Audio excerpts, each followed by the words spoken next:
tiền không? Có.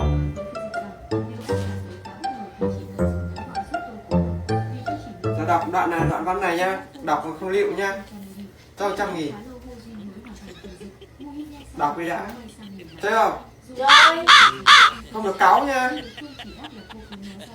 thấy không? Chơi. Rồi mày xong rồi. Đọc đi. Nó đọc này nhá.